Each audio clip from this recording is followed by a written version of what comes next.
Good morning, students. बेटा our today's topic is electron gain enthalpy. Last time हमने discuss किया था ionization enthalpy को। तो आयनाइजेशन एंथैल्पी में हमने क्या पढ़ा था बेटा कि अगर हम किसी एटम को एलिमेंट को एनर्जी प्रोवाइड करते हैं then that element will loss electron, 1 electron, 2 electron, 3 electron, it depends on energy provided. ठीक है, तो that energy is called ionisation enthalpy, means the energy required to remove the most loosely bounded electron from its gaseous state। Means जितनी energy हमें provide करनी पड़ती है किस चीज़ के लिए, उसका लास्ट इलेक्ट्रॉन रिमूव करने के लिए, that energy is ionisation enthalpy. Clear. तो वहाँ पे हमने आयनाइजेशन एंथैल्पी के बारे में पढ़ा था, लेकिन हम बात करेंगे इलेक्ट्रॉन गेन एंथैल्पी की। मीन्स एलिमेंट्स हैं जो क्या करते हैं, इलेक्ट्रॉन गेन करते हैं। तो जब एक एलिमेंट इलेक्ट्रॉन गेन करेगा, means when one elements gain electron then that enthalpy change, enthalpy means energy, then that energy change will called as electron gain enthalpy। मतलब जब एक एलिमेंट इलेक्ट्रॉन को एक्सेप्ट करेगा तो उस टाइम पे जो एनर्जी चेंज होगा that energy change will called electron gain enthalpy. तो डेफिनेशन रीड करते हैं, तो चेंज इन एंथैल्पी यानी कि एंथैल्पी में change which take place when a gaseous atom gains an extra electron to form anion. Means जब एक elements क्या करेगा, इलेक्ट्रॉन एक्सेप्ट करेगा, तो उस टाइम पे जो एनर्जी चेंज होगा that energy change will be called as the electron gain enthalpy. Clear. Let us take an general example. उससे पहले बात करते हैं बेटा, तो जितने भी एलिमेंट हैं एक्चुअल में अगर देखा जाए तो जब इलेक्ट्रॉन क्या करेगा, कोई भी एलिमेंट इलेक्ट्रॉन एक्सेप्ट करेगा तो उस टाइम पे जो एनर्जी है वो क्या होगी बेटा, रिलीज़ होगी। क्या होगी, रिलीज़। जब भी एलिमेंट कोई इलेक्ट्रॉन गेन करता है तो उस टाइम पे एनर्जी क्या होती है, रिलीज़ होती है। ठीक है, और एनर्जी रिलीज जब होती है तो delta H means enthalpy change, तो उसको हम डिनोट करते हैं नेगेटिव साइन से। ठीक है, जो नेगेटिव होता है वो रिप्रेजेंट करता है कि energy is releasing from the system. इस चीज़ के बारे में, डेल्टा एच के बारे में, डेल्टा चेंज के बारे में आप पढ़ोगे बेटा थर्मोडायनेमिक्स में। क्लियर। तो यहाँ पे जस्ट डेल्टा एच है कि चेंज इन एनर्जी है, एंथैल्पी है वो क्या होगा, नेगेटिव होगा। और नेगेटिव क्या रिप्रेजेंट करता है कि एनर्जी वहाँ पे रिलीज़ हो रही है। तो यानी कि जब भी कोई एलिमेंट इलेक्ट्रॉन गेन करेगा तो एनर्जी क्या करेगा, रिलीज़ करेगा। क्लियर। तो एक जनरल एग्जांपल लेते हैं बेटा, अगर हम कि कोई एलिमेंट सपोज ए है, उसने एक इलेक्ट्रॉन एक्सेप्ट किया तो वो किस में चेंज होगा, एन आयन के अंदर चेंज हो जाएगा। और डेल्टा एच वहाँ पे क्या होगी, नेगेटिव, यानी कि एनर्जी वहाँ पे रिलीज़ हुई है। क्लियर। अब ये डेल्टा एच है वो क्या है, नेगेटिव क्या शो कर रहा है कि एनर्जी वहाँ पे रिलीज़ हुई है। एग्जांपल लेते हैं, सपोज ऑक्सीजन है आपके पास, इलेक्ट्रॉन गेन किया, ऑक्सीजन नेगेटिव में हो गया, तो इसकी डेल्टा एच की वैल्यू कितनी है, -141। इसकी यूनिट क्या रहेगी बेटा, जो आयनाइजेशन एंथैल्पी की थी, किलो जूल पर मोल। अनदर एग्जांपल लेते हैं फ्लोरीन का, ये चेंज किया है बेटा, फ्लोरीन के अंदर इसकी एनर्जी क्या है, डेल्टा एच -328 किलो जूल पर मोल। यानी कि दोनों केस में आप देख सकते हो कि इलेक्ट्रॉन यहाँ पे एक्सेप्ट किया गया है और एनर्जी क्या है, रिलीज़ हो रही है, बिकॉज एनर्जी नेगेटिव है। अब जो ये नेगेटिव एनर्जी है, जो एनर्जी रिलीज़ हो रही है बेटा, वो डिपेंड करती है किस चीज़ पे, वो डिपेंड करती है एलिमेंट्स पे, कि कितनी एलिमेंट को अर्ज है या नीड है उस इलेक्ट्रॉन की, उसके ऊपर डिपेंड करते हैं कितनी एनर्जी रिलीज़ होगी। अगर किसी एलिमेंट की अर्ज या नीड ज़्यादा है accept electron, in that case energy will be release in large amount like fluorine. और अगर एनर्जी उसको नीड कम है इलेक्ट्रॉन की, तो वहाँ पे एनर्जी क्या होगी, कम रिलीज़ होगी। ठीक है। अब यहाँ पे आप दो टर्म और पढ़ोगे बेटा, एक तो होती है लेस नेगेटिव होना, एक होती है मोर नेगेटिव होना। अब इसका मतलब समझ लो पहले ही क्या है बेटा, हम इसको बड़ा यूज़ करेंगे आगे। लेस नेगेटिव से पहले मोर नेगेटिव देख लेते हैं बेटा। सपोज जैसे ये एग्जांपल है आपका, यहीं पे देख लेते हैं कि -141 है और -328 है। जब एनर्जी आपकी क्या होगी, ज़्यादा नेगेटिव होगी, यानी कि -141 से क्या होगी, -328। हमें पता है कि क्या है, इससे कम होती है अमाउंट में, यानी कि ज़्यादा नेगेटिव है। तो इस नेगेटिव का मतलब क्या है बेटा, इस नेगेटिव का मतलब ये है कि वहाँ पे ज़्यादा एनर्जी रिलीज़ हो रही है। कि जब भी हम बात करेंगे कि मोर नेगेटिव हो गई है, उसका मतलब क्या है कि एनर्जी वहाँ पे ज़्यादा रिलीज़ हो रही है। और ज़्यादा रिलीज़ होने का मतलब क्या है कि वहाँ पे उस इलेक्ट्रॉन को एक्सेप्ट करने की जो एलिमेंट की नीड है वो क्या है, बहुत ज़्यादा है। ठीक है, नेगेटिव इस चीज़ को करेगा, यानी मोर नेगेटिव होना मतलब मोर एनर्जी रिलीज़ होना और मोर उस एटम की नीड थी। अगर बात करते हैं लेस नेगेटिव होना, जैसे -328 सपोज, तो कितनी होगी, -141 होगी, इसको बोलते हैं लेस नेगेटिव होना। या फिर अपोजिट बोले तो इसको बोलते हैं पॉजिटिव होना। और पॉजिटिव होने का मतलब क्या है बेटा कि एनर्जी वहाँ पे कम रिलीज़ हुई है, और कम रिलीज़ होने का मतलब कि उस एलिमेंट की जो नीड थी इलेक्ट्रॉन को एक्सेप्ट करने की वो कम थी। ठीक है, तो चीज़ें समझ ली बेटा, लेस नेगेटिव ज़्यादा एनर्जी रिलीज़ होना और ज़्यादा अर्ज होना, पॉजिटिव लेस नेगेटिव होना, या फिर सॉरी बेटा ऊपर गलत बोल रहा थी मैं, मोर नेगेटिव होना मीन्स एनर्जी ज़्यादा रिलीज़ होना और ज़्यादा नीड होना, लेस नेगेटिव होना मतलब पॉजिटिव होना, कम एनर्जी रिलीज़ होना और कम नीड होना। ठीक है जी, तो ये डिपेंड करती है बेटा अर्ज पे और नीड पे। ठीक है, तो हम बात करते हैं नीड की। अगर बात करें तो जैसे कि आपके बेटा एनाइन बन गया कोई भी, अब ये सपोज ये मेरे पास एग्जांपल लेके चलता हूँ, बेस्ट एग्जांपल है कि ऑक्सीजन ने एक इलेक्ट्रॉन गेन कर लिया, किस में आ गया, ऑक्सीजन नेगेटिव आयन में, यानी कि एनाइन बन गया इसका। क्लियर, तो इसकी एनर्जी कितनी रिलीज हुई, -141। लेकिन अगर अब यही एनाइन एक एक्स्ट्रा इलेक्ट्रॉन गेन करता है तो वहाँ पे जो इसकी एनर्जी चेंज होगी तो क्या बनेगा, ऑक्सीजन 2 नेगेटिव बनेगा। तो वहाँ पे डेल्टा एच की वैल्यू क्या होगी बेटा, 0.780 किलो जूल पर मोल, और एनर्जी किस में है, पॉजिटिव में है। इस पॉजिटिव का मतलब क्या है बेटा कि एनर्जी रिलीज़ नहीं की उसने, एनर्जी गेन की है। मीन्स कि फर्स्ट इलेक्ट्रॉन जब उसने एक्सेप्ट किया तो एनर्जी नेगेटिव थी, मतलब उसने एनर्जी रिलीज़ की। लेकिन जब ऑक्सीजन नेगेटिव बन गया, अब इसको लेने की नीड नहीं है, तो यहाँ पे ऑक्सीजन एंथैल्पी चेंज क्या है, पॉजिटिव। मीन्स उसको हमें एनर्जी प्रोवाइड करनी पड़ी और जब जाके उसने इलेक्ट्रॉन एक्सेप्ट किया। क्लियर, तो ये आपके पास एग्जांपल था बेटा कि जब उसको नीड थी तो उसने क्या किया, एनर्जी रिलीज़ की। लेकिन जब उसको नीड नहीं थी तो उसको एनर्जी प्रोवाइड करनी पड़ी, उसके बाद उसने क्या किया, उस एनर्जी को, उस इलेक्ट्रॉन को एक्सेप्ट किया। ठीक है जी, तो यहीं से आपका केस आता है सक्सेसिव इलेक्ट्रॉन गेन एंथैल्पी का केस आता है। जैसे हमने आयन एंथैल्पी में पढ़ा था बेटा कि 1 बाय 1 इलेक्ट्रॉन लॉस हो रहे थे, वहाँ पे आपने एनर्जी दी, 1 इलेक्ट्रॉन लॉस हो गया, अगेन दी, सेकंड हो गया, अगेन दी, थर्ड हो गया, यानी कि सक्सेशन में आपके इलेक्ट्रॉन लॉस हो रहे थे, एकदम से ना होकर, साइमल्टेनियसली ना होकर सक्सेशन में हो रहे थे। सिमिलर केस यहाँ पे है कि पहले एक इलेक्ट्रॉन एक्सेप्ट किया फिर दूसरा एक्सेप्ट किया। तो जब भी हम यहाँ से क्या बोल सकते हैं कि जो first successive electron gain enthalpy है, it will be negative for maximum atom, maximum elements, ये सबके लिए क्या रहेगी, नेगेटिव रहेगी। लेकिन जो सेकंड इलेक्ट्रॉन गेन एंथैल्पी होगी वो क्या होगी, आपके पास हमेशा पॉजिटिव मिलेगी, बिकॉज वहाँ पे उस एटम की नीड एक इलेक्ट्रॉन एक्सेप्ट करने के बाद ख़त्म हो चुकी होगी।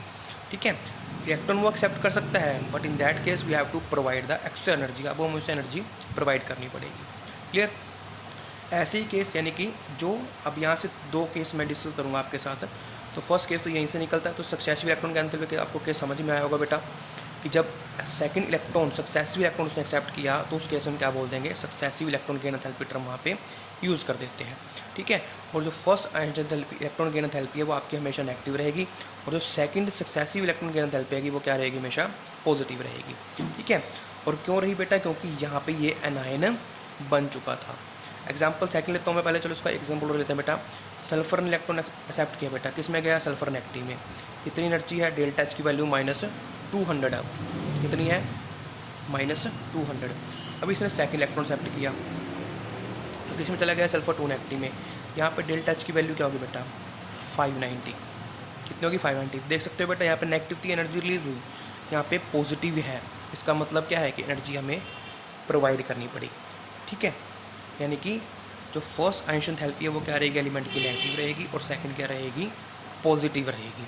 क्लियर, और कब रहेगी, बिकॉज वो एनायन बन चुके हैं। तो यहाँ से हम क्या कंक्लूजन निकाल सकते हैं कि जितने भी एनायंस हैं उनकी जो इलेक्ट्रॉन गेन एंथैल्पी है वो हमेशा क्या मिलेगी, हमको पॉजिटिव मिलेगी। क्या मिलेगी, पॉजिटिव। जितने भी एनायन आप लोगे, ऑक्सीजन का लो, सल्फर का लो, किसी भी आइटम का एनायन लोगे तो वहाँ पे उसकी जो इलेक्ट्रॉन गेन एंथैल्पी आपको क्या मिलेगी, हमेशा पॉजिटिव मिलेगी। सेकंड केस किसका है, सेकंड केस हमारे पास सिमेट्रिकल कॉन्फ़िगरेशन। कौन सी कॉन्फ़िगरेशन, सिमेट्रिकल कॉन्फ़िगरेशन। क्लियर, जैसे कि उसके अंदर फुल फिल्ड कॉन्फ़िगरेशन आ गई आपकी, या फिर हाफ फिल्ड आ जाती है। तो इस केस के अंदर भी जो आपकी इलेक्ट्रॉन गेन एंथैल्पी वो क्या रहेगी, पॉजिटिव रहेगी। अब कैसे रहेगी वो मैं आगे फर्दर डिस्कस करूँगा आपके साथ। ठीक है, दो केस हमने निकाले कि मैक्सिमम एलिमेंट्स है। थर्ड केस का हो सकता है मैक्सिमम एलिमेंट की क्या रहती है, जो फर्स्ट इलेक्ट्रॉन गेन एंथैल्पी है वो नेगेटिव ही रहती है। तीन केस यहाँ से डिस्कस किए कि मैक्सिमम इलेक्ट्रॉन एलिमेंट्स की जो इलेक्ट्रॉन गेन एंथैल्पी है वो क्या रहेगी, नेगेटिव रहेगी। सेकंड केस जो एनायन है उनकी इलेक्ट्रॉन गेन एंथैल्पी पॉजिटिव रहेगी। थर्ड, जिनकी सिमेट्रिकल कॉन्फ़िगरेशन है उनकी इलेक्ट्रॉन गेन एंथैल्पी भी क्या रहेगी, पॉजिटिव रहेगी। ठीक है जी। अब हम बात करते हैं फैक्टर्स। क्या बात करेंगे? फैक्टर्स जिनके ऊपर आपकी जो इलेक्ट्रॉन गेन एंथैल्पी है वो डिपेंड करती है। फैक्टर्स की मैं बात करता हूँ। तो फर्स्ट फैक्टर जो मेरे पास आता है वो आता है atomic size. Atomic size, atomic size का क्या ट्रेंड है बेटा कि जैसे जैसे एटॉमिक साइज आपका इंक्रीज़ करेगा, ठीक है जी, तो इलेक्ट्रॉन गेन एंथैल्पी है आपकी, उसकी वैल्यू क्या हो जाएगी? लेस नेगेटिव हो जाएगी। क्या हो जाएगी? लेस नेगेटिव, या बोलोगे कि पॉजिटिव वैल्यू उसकी हो जाएगी, जो इलेक्ट्रॉन गेन एंथैल्पी है वो डिक्रीज़ करेगी। क्लियर? मतलब एटॉमिक साइज आपने इंक्रीज़ किया तो जो आपके पास क्या है बेटा, इलेक्ट्रॉन गेन एंथैल्पी है वो क्या हो जाएगी? लेस नेगेटिव हो जाएगी, या फिर बोलोगे आप पॉजिटिव वैल्यू उसकी आएगी, इलेक्ट्रॉन गेन एंथैल्पी आपकी डिक्रीज़ करेगी। अब उसका रीज़न क्या है? रीज़न ये है बेटा कि जैसे ही आप साइज़ इंक्रीज़ करते हो, साइज़ आपने इंक्रीज़ किया तो जो आपका न्यूक्लियस था, ठीक है, और जो इनकमिंग इलेक्ट्रॉन आना था, कोई भी इलेक्ट्रॉन बाहर से आ रहा है, इन दोनों के बीच में जो अट्रैक्शन है वो क्या हो जाएगी? डिक्रीज़ हो जाएगी। यू नो वेरी वेल कि साइज़ इंक्रीज़ करेंगे, नंबर ऑफ शेल इंक्रीज़ करेंगी, ठीक है जी, साइज बड़ा होगा एटम का, तो जो इलेक्ट्रॉन बाहर से उसे अट्रैक्ट करना है, यानी कि जो अपकमिंग इलेक्ट्रॉन है उसके बीच में और जो हमारा न्यूक्लियस है उसके बीच में जो अट्रैक्शन है, फोर्स ऑफ अट्रैक्शन है वो क्या हो जाएगी? डिक्रीज़ हो जाएगी, यानी कि वो उसको अच्छे से अट्रैक्ट अपनी तरफ नहीं कर पाएगा, फोर्स ऑफ अट्रैक्शन कम हो जाएगी, इसीलिए क्या होगा बेटा, इलेक्ट्रॉन गेन एंथैल्पी आपकी डिक्रीज़ कर जाती है। क्लियर? मतलब साइज इंक्रीज, तो जो फोर्स ऑफ अट्रैक्शन है between upcoming electron and nucleus its gets decrease, which increase the, या फिर which due to which electron gain enthalpy become less negative. Clear? Second thing, second आपके पास क्या है? Nuclear charge. क्या है? Nuclear charge. तो यहाँ पे कैसे कि न्यूक्लियर चार्ज अगर आपका इंक्रीज़ करता है तो जो आपकी वैल्यू है इलेक्ट्रॉन गेन एंथैल्पी क्या हो जाएगी? लेस नेगेटिव हो जाएगी, मतलब ज़्यादा एनर्जी वहाँ पे रिलीज़ होगी। अब इसका मतलब आप समझ सकते हो, ये एटॉमिक साइज का बिल्कुल रिवर्स केस है कि सपोज न्यूक्लियर चार्ज आपका इंक्रीज़ कर रहा है, यानी कि पॉजिटिव चार्ज की वैल्यू इंक्रीज़ कर रही है। जब न्यूक्लियर चार्ज इंक्रीज़ करेगा तो उसकी पावर भी इंक्रीज़ करेगी किसी अपकमिंग इलेक्ट्रॉन को अपनी तरफ अट्रैक्ट करने की, यानी कि न्यूक्लियर चार्ज बढ़ा, न्यूक्लियस की पावर बढ़ी, किस चीज़ के लिए? किसी अपकमिंग इलेक्ट्रॉन को अपनी तरफ अट्रैक्ट करने की। मीन्स न्यूक्लियर चार्ज बढ़ा तो force of attraction between upcoming electron and nucleus gets increase, due to which electron gain enthalpy become more negative. It means large amount of energy will be release in that case. Clear? Third factor आता है मेरे पास symmetrical configuration, जो मैंने आपको पहले discuss नहीं किया, मैं डिस्कस कर रहा हूँ कि सिमेट्रिकल कॉन्फ़िगरेशन में क्या होगा बेटा। देखो कि जब भी सिमेट्रिकल कॉन्फ़िगरेशन का केस होता है तो या तो हाफ फील्ड कॉन्फ़िगरेशन होगी, ठीक है, या फिर फुल फील्ड कॉन्फ़िगरेशन होगी आपकी, ठीक है। This is half field and this is full field configuration. तो जब भी ऐसा होगा बेटा, अब एक बात सुनाओ कि हमें पता है कि हाफ फील्ड कॉन्फ़िगरेशन हो या फुल फील्ड कॉन्फ़िगरेशन हो, वो किसी भी एलिमेंट की नॉर्मल कॉन्फ़िगरेशन से क्या होती है? स्टेबल होती है, ठीक है। अगर किसी एलिमेंट ने इलेक्ट्रॉन एक्सेप्ट कर लिया, अगर हाफ फील्ड वाली ने फुल फील्ड वाली ने इलेक्ट्रॉन एक्सेप्ट कर लिया, तो वो क्या है बेटा, वो आपकी स्टेबल से किस में जाएगी? अनस्टेबल में। और कोई भी एलिमेंट ऐसा नहीं चाहता है कि उसकी कॉन्फ़िगरेशन क्या हो? स्टेबल से अनस्टेबल हो जाए, स्टेबल से अनस्टेबल हो जाए। इसीलिए यहाँ पे कोई भी इलेक्ट्रॉन आपका एक्सेप्ट ये नहीं करना चाहेंगे, मतलब इनकी जो नीड है वो इलेक्ट्रॉन एक्सेप्ट करने की है ही नहीं। और जब इलेक्ट्रॉन एक्सेप्ट करने की नीड नहीं है तो वहाँ पे इलेक्ट्रॉन गेन एंथैल्पी क्या होती है बेटा? पॉजिटिव होती है। क्लियर? मीन्स कोई भी अगर हाफ फील्ड या फुल फील्ड कॉन्फ़िगरेशन में है तो उसकी इलेक्ट्रॉन एक्सेप्ट करने की कोई भी नीड नहीं है, बिकॉज अगर वो इलेक्ट्रॉन एक्सेप्ट करता है तो उसकी कॉन्फ़िगरेशन क्या हो जाएगी? स्टेबल से अनस्टेबल। और कोई भी एलिमेंट ऐसा नहीं चाहता है कि उसकी कॉन्फ़िगरेशन क्या हो? स्टेबल से अनस्टेबल हो जाए। इसीलिए किसी भी सिमेट्रिकल कॉन्फ़िगरेशन के लिए जो इलेक्ट्रॉन गेन एंथैल्पी है वो क्या होती है? पॉजिटिव होती है, ठीक है। तो ये हमारे तीन फैक्टर थे, एटॉमिक साइज, न्यूक्लियर चार्ज और सिमेट्रिकल कॉन्फ़िगरेशन, जिसके ऊपर इलेक्ट्रॉन गेन एंथैल्पी डिपेंड करती है। एटॉमिक साइज इंक्रीज़ किया तो आपकी इलेक्ट्रॉन गेन एंथैल्पी क्या हो जाएगी? लेस नेगेटिव हो जाएगी। न्यूक्लियर चार्ज बढ़ा तो इलेक्ट्रॉन गेन एंथैल्पी ज़्यादा नेगेटिव होगी। सिमेट्रिकल कॉन्फ़िगरेशन आपकी आती है तो वहाँ पे भी इलेक्ट्रॉन गेन एंथैल्पी क्या है? पॉजिटिव रहती है, ठीक है। तो नेक्स्ट हम बात करते हैं बेटा वेरिएशन की। वेरिएशन, अब वेरिएशन आप इजी से समझ जाओगे बिकॉज हम फैक्टर डिस्कस कर चुके हैं। जब हम बात करेंगे in a period, variation in a period, तो सिंपल सा फैक्टर मैं आपको बताऊंगा, आप हम ऑलरेडी डिस्कस कर चुके हैं कि इन अ पीरियड जब आप अलोंग अ पीरियड जाओगे तो इलेक्ट्रॉन गेन एंथैल्पी है उसकी वैल्यू क्या होगी बेटा? उसकी वैल्यू होगी मोर नेगेटिव, मोर नेगेटिव होगी। रीज़न क्या है, मैं सिर्फ रीज़न बताऊँगा, एक्सप्लेन मैं ऑलरेडी कर चुका हूँ। तो रीज़न क्या रहेगा बेटा, बिकॉज हमें पता है कि जब भी आप लॉन्गा पीरियड जाओगे तो वहाँ पे जो एटॉमिक साइज है वो डिक्रीज़ होता है, जो न्यूक्लियर चार्ज है वो इंक्रीज़ होता है। तो अभी हमने पढ़ा कि एटॉमिक साइज बढ़ेगा तो वैल्यू लेस नेगेटिव होगी, एटॉमिक साइज डिक्रीज़ होगा तो वैल्यू मोर नेगेटिव होगी, न्यूक्लियर चार्ज बढ़ेगा, अट्रैक्शन बढ़ेगी तो वैल्यू मोर नेगेटिव होगी। इसलिए in a period along a period value क्या होती है, मोर नेगेटिव होती है। सेकंड थिंग कि जब आप डाउन द ग्रुप जाओगे, डाउन द ग्रुप, तो वैल्यू क्या होगी बेटा आपकी, लेस नेगेटिव होगी। लेस नेगेटिव होने का रीज़न क्या है, डाउन द ग्रुप जाओगे एटॉमिक साइज आपका इंक्रीज़ होता है और एटॉमिक साइज बढ़ेगा आपका, तो इन दैट केस आपकी जो वैल्यू है वो क्या होती है, लेस नेगेटिव जाती है, मतलब आपकी इलेक्ट्रॉन गेन थेरेपी की वैल्यू डिक्रीज़ करती है। तो ये सिंपल सी चीज़ें हैं आपकी, ठीक है जी। अब नेक्स्ट क्या, अब नेक्स्ट में डिस्कस करना है हमारे हो चुका बेटा वेरिएशन। अब हम बात करने हैं कुछ ट्रेंड्स की, कुछ इंपॉर्टेंट ट्रेंड्स हमारे होते हैं, जैसे कि हेलोजेंस है हमारे, जो हेलोजेंस उनकी जो इलेक्ट्रॉन गेन एंथैल्पी है वो क्या होती है, सबसे ज़्यादा नेगेटिव होती है, मैक्सिमम नेगेटिव वैल्यू उनकी हुआ करती है। हेलोजन कौन से बेटा, हमारे फ्लोरीन, क्लोरीन, ब्रोमीन, आयोडीन, ये हमारे हेलोजन होते हैं, ठीक है। इनका ग्रुप होता है हमारा 17 ग्रुप जो होता है वो हेलोजन्स का होता है। इनकी कॉन्फ़िगरेशन क्या होती है, NH2NP5, ठीक है। इनको एक इलेक्ट्रॉन की नीड होती है।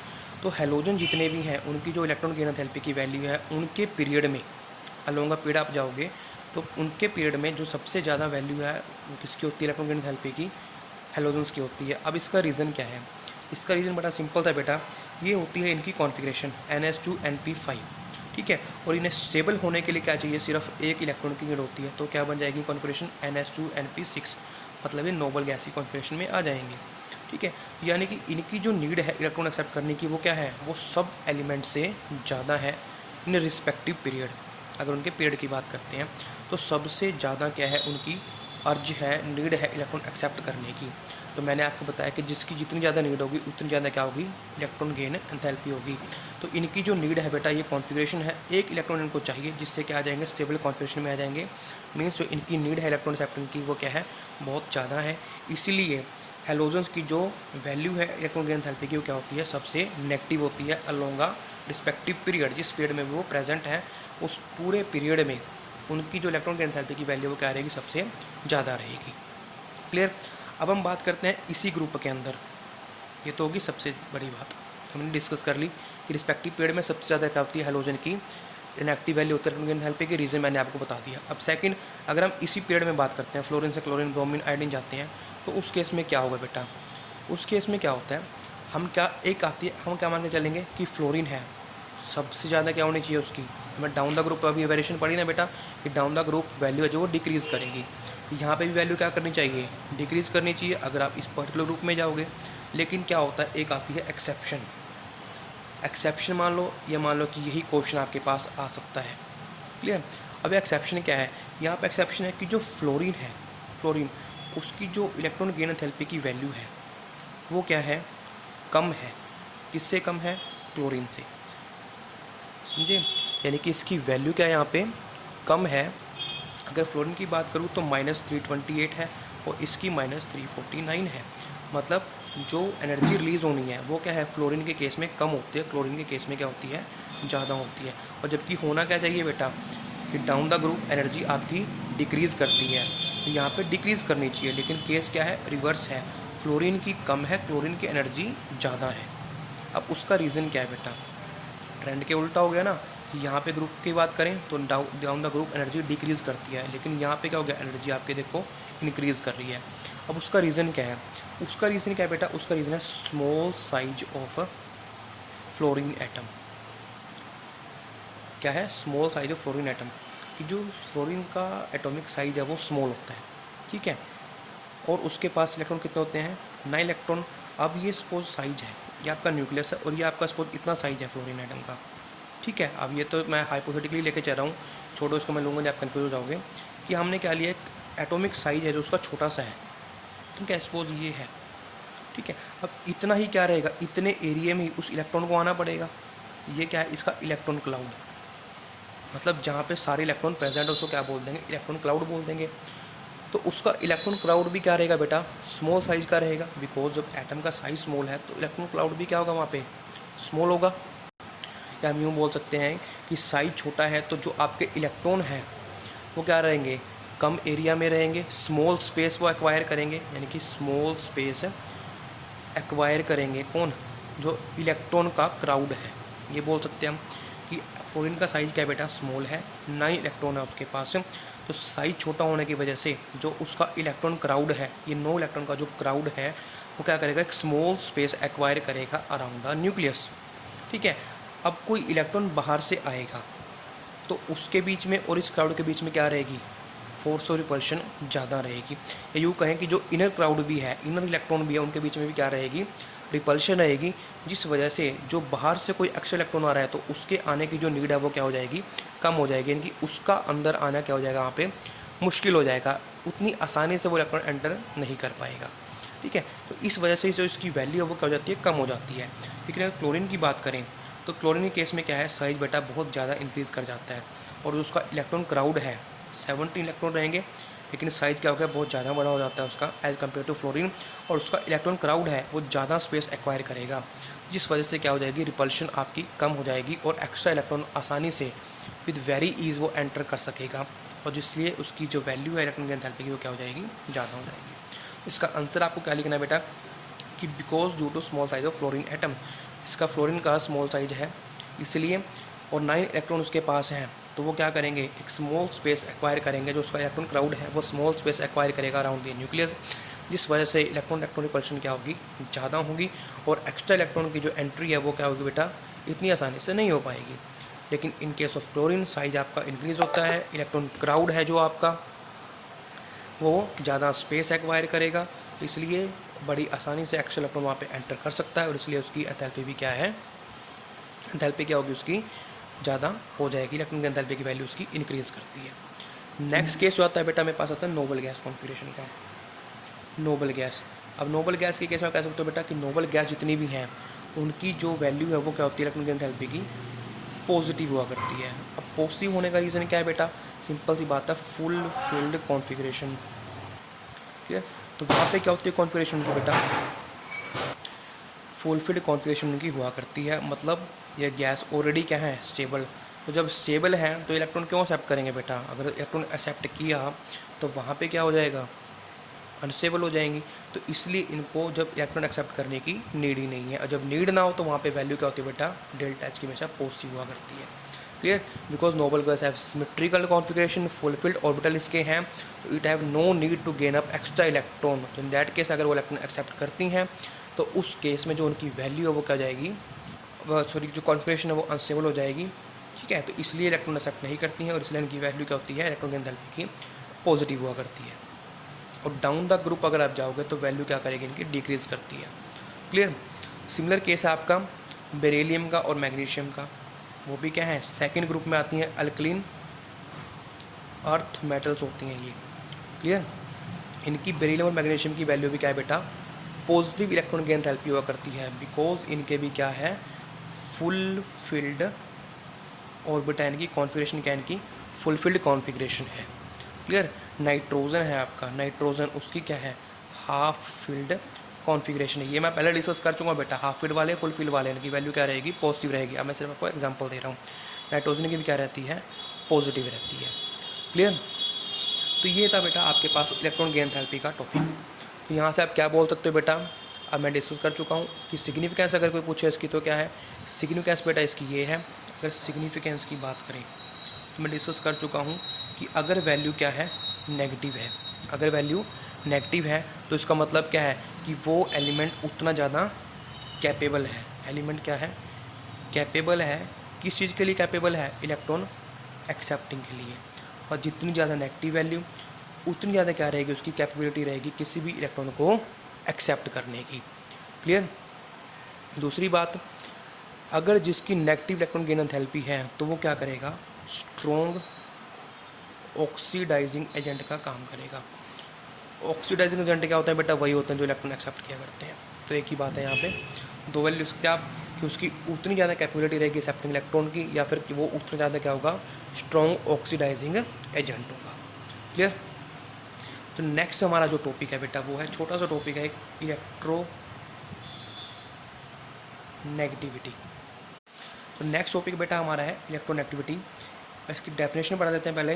It is the relative electron attracting tendency of its atom for a shared pair of electron in a chemical bond. Means अगर मतलब कोई आटम्स, आपके एलिमेंट्स हैं, एटम्स हैं, उनके बीच में केमिकल बॉन्ड है, तो उस केमिकल बॉन्ड के इलेक्ट्रॉन को अपनी तरफ अट्रैक्ट करने की जो टेंडेंसी है, उस टेंडेंसी को हम बोल देते हैं इलेक्ट्रोनेगेटिविटी। मतलब दो एलिमेंट, आपके दो एटम एक बॉन्ड के अंदर प्रेजेंट हैं, तो उस बॉन्ड के इलेक्ट्रॉन को अपनी तरफ अट्रैक्ट करने की जो पावर जिस एटम की ज़्यादा है, उस पावर को, उस टेंडेंसी को हम क्या बोलते हैं, इलेक्ट्रोनेगेटिविटी बोलते हैं। और ये जो वैल्यू होती है आपकी रिलेटिव टेंडेंसी, मतलब रिलेटिव प्रॉपर्टी है। अब रिलेटिव प्रॉपर्टी का मतलब क्या है कि सपोज यहाँ पे ऑक्सीजन और हाइड्रोजन प्रेजेंट है और एक बॉन्ड ऑक्सीजन और फ्लोरीन में प्रेजेंट है, तो यहाँ पे मैं अगर बात करूँगा तो यहाँ पे जो टेंडेंसी है इलेक्ट्रॉन एक्सेप्ट करने की, वो किसकी ज़्यादा है, ऑक्सीजन की। अब क्यों ज़्यादा है वो मैं आगे फर्दर डिस्कस करूँगा। तो यहाँ पे ऑक्सीजन की क्या है, टेंडेंसी ज़्यादा है, यानी कि यहाँ पे ऑक्सीजन क्या हो गया, आपका ज़्यादा इलेक्ट्रोनेगेटिव एटम हो गया। लेकिन जब आपका फ्लोरीन प्रेजेंट है तो उस केस में जो वैल्यू है इलेक्ट्रोनेगेटिव की, वो किसकी ज़्यादा है, फ्लोरीन की टेंडेंसी वहाँ पे ज़्यादा है। मतलब वहाँ पे फ्लोरीन क्या हो गया, आपका मोर इलेक्ट्रोनेगेटिव एलिमेंट है। यानी कि इस केस के अंदर ऑक्सीजन क्या था, मोर इलेक्ट्रोनेगेटिव एलिमेंट। लेकिन यहाँ पे क्या हो गया, इलेक्ट्रो यानी कि यहाँ पे क्या हो गया, ये इलेक्ट्रो पॉजिटिव एलिमेंट हो गया। तो इसे बोलते हैं रिलेटिव टेंडेंसी। मतलब जो सामने वाले को देखकर प्रॉपर्टी चेंज हो जाए, that is called relative property. यहाँ पे ऑक्सीजन के सामने कौन था, हाइड्रोजन, तो ऑक्सीजन काम कर रहा था इलेक्ट्रोनेगेटिव एलिमेंट का। लेकिन यहाँ पे कौन है इसके सामने, फ्लोरीन, तो यहाँ पे किसका काम कर रहा है, इलेक्ट्रो पॉजिटिव का। तो that is called relative property. मतलब जो सामने वाले एटम को, एलिमेंट को देखकर चेंज होती है, उसको हम बोल देते हैं रिलेटिव प्रॉपर्टी। क्लियर। तो यहाँ पे आई थिंक आपको क्लियर हो गया मतलब क्या है कि किसी भी इलेक्ट्रॉन के बॉन्ड को, किसी भी केमिकल बॉन्ड के इलेक्ट्रॉन को अपनी तरफ अट्रैक्ट करने की जो पावर है, दैट इज कॉल्ड इलेक्ट्रोनेगेटिविटी। और it is the relative tendency because it depends on the front में जो एटम है, जो सामने एटम है बॉन्ड के अंदर जो एटम प्रेजेंट है, उसके ऊपर डिपेंड करती है कि उसको देखकर चेंज हो सकती है। ठीक है, it is a relative property. जैसे कि यहाँ पे हाइड्रोजन था तो ज़्यादा इलेक्ट्रोनेगेटिव कौन था, ऑक्सीजन। लेकिन फ्लोरीन आया तो ऑक्सीजन क्या बन गया, इलेक्ट्रोपॉजिटिव एलिमेंट। मतलब जो सामने वाले को रिलेटिव एलिमेंट को देखकर जो प्रॉपर्टी चेंज हो जाए, उसको बोलते हैं रिलेटिव प्रॉपर्टी। क्लियर। वे प्रॉपर्टी जो बेटा बहुत से फैक्टर पर डिपेंड करती है, लेकिन हम यहाँ पे मेनली पढ़ेंगे एटॉमिक साइज के ऊपर। एटॉमिक साइज के ऊपर ये डिपेंड करती है कि अगर एटॉमिक साइज क्या है बेटा, कम है, तो उतनी ज़्यादा क्या होगी, इलेक्ट्रोनेगेटिविटी होगी, यानी कि मोर इलेक्ट्रोनेगेटिविटी वहाँ पे होगी। अगर एटॉमिक साइज ज़्यादा है तो लेस इलेक्ट्रोनेगेटिविटी होगी, यानी कि वो एटम क्या होगा, इलेक्ट्रोपॉजिटिव होगा। अब इसका रीज़न क्या है बेटा, हम पढ़ चुके हैं, एटॉमिक साइज जब आपका डिक्रीज़ करेगा तो डिक्रीज़ करने से जो अपकमिंग इलेक्ट्रॉन है, बिकॉज इसके अंदर भी क्या है, इलेक्ट्रॉन ही एक्सेप्ट करने हैं ना, तो जब साइज डिक्रीज़ कर गया तो न्यूक्लियस के बीच में और उस अपकमिंग इलेक्ट्रॉन के बीच में अट्रैक्शन क्या हो जाएगी, ज़्यादा हो जाएगी, और उतनी ही आसानी से वो उस बॉन्ड के इलेक्ट्रॉन को अपनी तरफ अट्रैक्ट कर पाएगा। तो एटॉमिक साइज आपका डिक्रीज़ होता है तो इलेक्ट्रोनेगेटिव मतलब क्या है, आपके पास इलेक्ट्रोनेगेटिविटी की वैल्यू इंक्रीज़ करते हैं कि मोर इलेक्ट्रोनेगेटिव आपका एटम हो जाया करता है। और अगर एटॉमिक साइज आपका बढ़ता है तो वहाँ पे अपकमिंग इलेक्ट्रॉन में और न्यूक्लियस में क्या होती है, फोर्स ऑफ अट्रैक्शन कम हो जाती है, तो इतनी आसानी से वो इलेक्ट्रॉन गेन नहीं कर पाएगा। तो उस केस में इलेक्ट्रॉन क्या बन जाता है, आपका लेस इलेक्ट्रोनेगेटिव एलिमेंट वो बन जाया करता है, या बोलते हैं कि इलेक्ट्रोपॉजिटिव एलिमेंट वो कहलाएगा। ठीक है, जो इलेक्ट्रॉन एक्सेप्ट जल्दी से करेगा दैट इज़ इलेक्ट्रोनेगेटिव, जो नहीं करेगा वो क्या होगा आपके पास, इलेक्ट्रोपॉजिटिव, आप उसको बोल सकते हो। तो इसी बेस पे मैंने बोला था बेटा कि जैसे आपका हाइड्रोजन ऑक्सीजन का बॉन्ड था, अब यहाँ पे ऑक्सीजन का साइज क्या है, इस हाइड्रोजन से स्मॉल है, इसलिए इसकी टेंडेंसी क्या है, यहाँ पे ज़्यादा है। लेकिन हम बात करते हैं ऑक्सीजन और फ्लोरीन के बॉन्ड की। हमें पता है बेटा ऑक्सीजन के बाद फ्लोरीन आया करता है, अगर हम पेड़ में चलते हैं तो फ्लोरीन का साइज क्या है, ऑक्सीजन से स्मॉल है, इसलिए इसकी टेंडेंसी क्या है, इलेक्ट्रॉन एक्सेप्ट करने की ज़्यादा है। तो जितना बड़ा साइज होगा उतनी टेंडेंसी क्या होगी, कम होगी इलेक्ट्रॉन एक्सेप्ट करने की, उतनी इलेक्ट्रोनेगेटिविटी की वैल्यू कम होगी, और इलेक्ट्रोपॉजिटिव इलेक्ट्रॉन उतना ही ज़्यादा आएगा, यानी कि वो इलेक्ट्रॉन क्या है, वो एलिमेंट क्या कहलाएगा, इलेक्ट्रोपॉजिटिव एलिमेंट। ठीक है, और जो इलेक्ट्रॉन एक्सेप्ट कर सकता है, साइज छोटा है, that is called electronegative element. Clear. तो ये था इसके ऊपर फैक्टर्स के ऊपर ये डिपेंड करता है। तो हम बोल सकते हैं जितने भी आपके एस ब्लॉक के एलिमेंट हैं, एल्कलीन मेटल, एस ब्लॉक का फर्स्ट ग्रुप और सेकेंड ग्रुप है जो, वो क्या है बेटा, इलेक्ट्रो पॉजिटिव एलिमेंट हुआ करते हैं। बिकॉज अगर उस पीरियड की बात करें करंट पीरियड की, तो सबसे बड़ा साइज किसका रहेगा, इलेक्ट्रोपॉजिटिव एलिमेंट का रहता है। ठीक है, अगर अलोंग अ ग्रुप पीरियड भी बात करते हैं तो सबसे बड़ा साइज क्या रहेगा, इन एलिमेंट्स का रहेगा रिस्पेक्टिव पीरियड्स में। ठीक है, तो इसलिए इनकी जो वैल्यू है इलेक्ट्रोनेगेटिव की क्या होती है, सबसे कम होती है, फिर क्या बोलते हैं इनको, ये इलेक्ट्रोपॉजिटिव एलिमेंट हुआ करते हैं। लेकिन अगर हम बात करते हैं फ्लोरीन, क्लोरीन, ब्रोमीन की, हैलोजेंस ग्रुप की, तो वहाँ पे साइज क्या है बेटा, रिस्पेक्टिव पीरियड में सबसे छोटा है। ठीक है, इसलिए इनकी क्या है बेटा, इलेक्ट्रॉन एक्सेप्टिंग टेंडेंसी सबसे ज़्यादा रहेगी और उतने ज़्यादा क्या होंगे, इलेक्ट्रॉन नेगेटिव एलिमेंट होंगे। यानी कि जो एस ब्लॉक है वो आपके पास क्या है, इलेक्ट्रोपॉजिटिव एलिमेंट है ड्यू टू लार्ज साइज, और इलेक्ट्रोनेगेटिव कौन है, halogens due to small size. तो ये था बेटा आपका इलेक्ट्रोनेगेटिव का, इलेक्ट्रॉन की एंथैल्पी का और इलेक्ट्रोनेगेटिविटी का टॉपिक। आई होप ये आपको अच्छे से क्लियर है। अब नेक्स्ट टॉपिक जो हमारा रहेगा छोटा सा टॉपिक है और कुछ हमें क्वेश्चंस वहाँ पे हम डिस्कस करेंगे, जिससे आपका ये टॉपिक है सर कैसे इसके ऊपर बेस्ड क्वेश्चन आते हैं वो आप डिस्कस कर सकेगा, अच्छे से कर पाओगे। तो till then complete your work and submit to me. Thank you.